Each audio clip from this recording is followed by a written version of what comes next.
ભાઈ સાધુની દીકરી માથે ડોહા પટેલને પરોણાના ઘા કર્યા અને સાધુની દીકરી એમ બોલે છે કે ડોહા કાકા હું સાધુની દીકરી છું, મારી માથે તમે પરોણાના ઘા કરો છો, તમને હરમ નથી આવતી?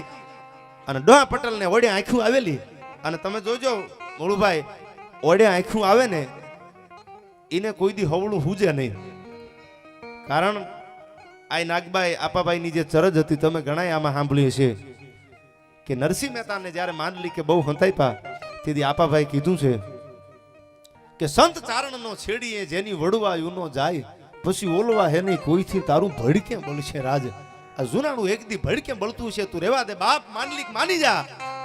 આ ચારણની દીકરીઓને છંછેડવાની વાત રેવા દે. પણ વાત જે આપને હું કરતો હતો, આ તત્વ આ ક્યાંથી બધું આવે છે? આ ચારણોને દુનિયા દેવ કહે છે, ચારણોને દુનિયા માથું નમાવે છે. હજી તમે આ કળયુગમાં જોવો છો કે મરદ માણા હોય, ખાનદાન માણા હોય, એ ચારણની ગાળ ખાયેલી છે પણ કોઈ દી ચારણ હામો નહીં બોલે. એને ખબર છે ભાઈ, હું આ હકીકતની વાત કરું છું. આમાં જેને અનુભવ થયા હોય એને પૂછી લેજો. સાહેબ હેઠું જોઈ જાય, એ ધારે તો દુનિયા ઘરે કરે પણ એમ કે ચારણ છે એના સામે મારાથી બોલાય નહીં. એ ગઢવી છે ભાઈ.